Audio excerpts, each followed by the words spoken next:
Today we're going to talk about domain and range. Particularly if I can see a graph, domain and range are very easy.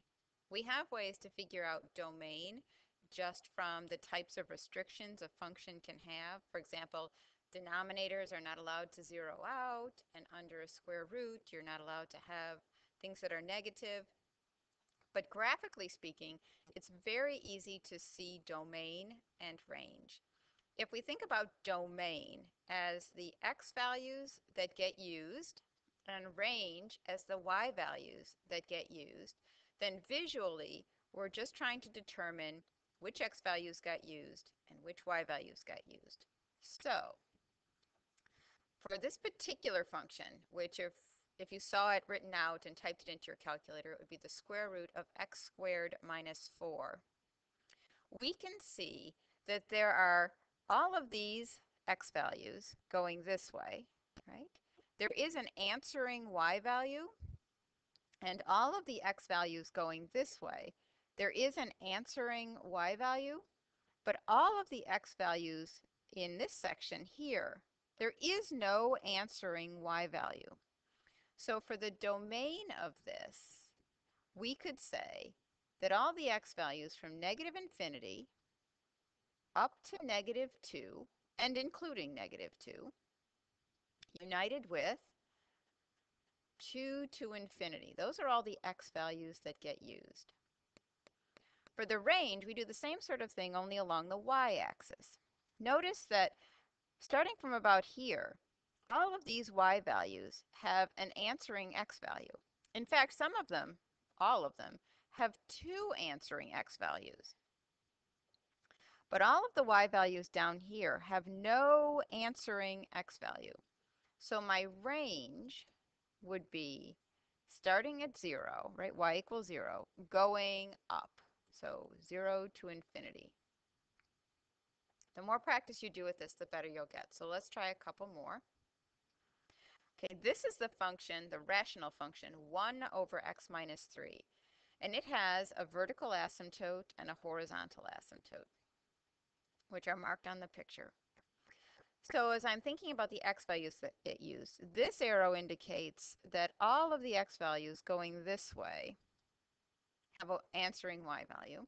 This arrow indicates that all of the x values going this way have an answering y value. So it seems like all the x values are getting used, with the exception of +3, because as we look here, there is no answering y value. It's zooming up, it's zooming down, but nothing is happening here.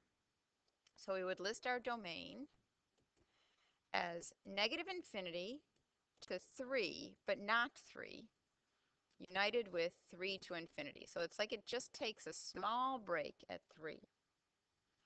The range, well, this arrow indicates that it's going to keep going down forever. So we're going to get lots of all the low y values. This arrow indicates that we're going to get all the high y values.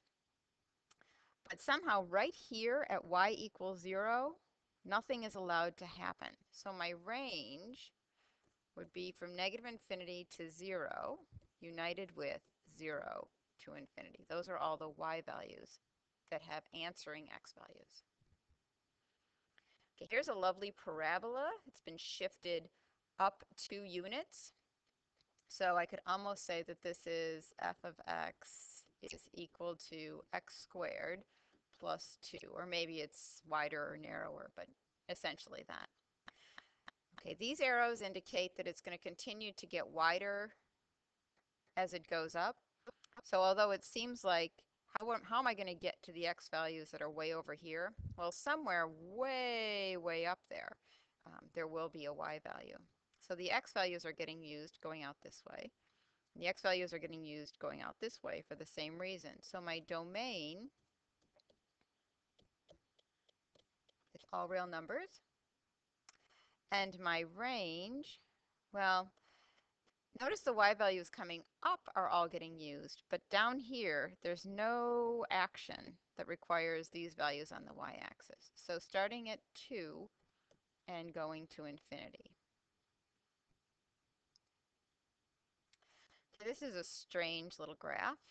Um, it doesn't have any arrows, so it doesn't go forever. It just stops itself. So let's think about the x values that get used. Let's see, starting here, right? Those x values get used.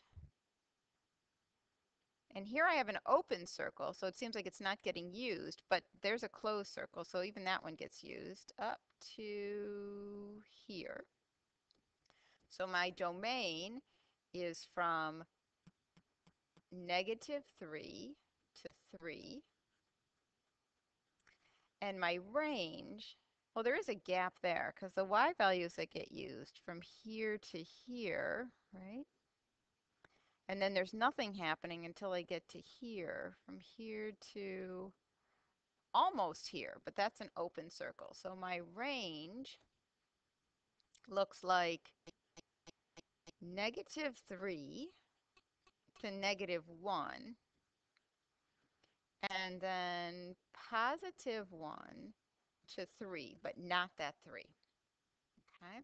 You may say, well, why did you have an open circle here? Well, if I closed it off, I wouldn't pass the vertical line test, so this wouldn't be a function. So if there are two values on the same, for the same x value, then it's not a function. So this would be my domain and my range.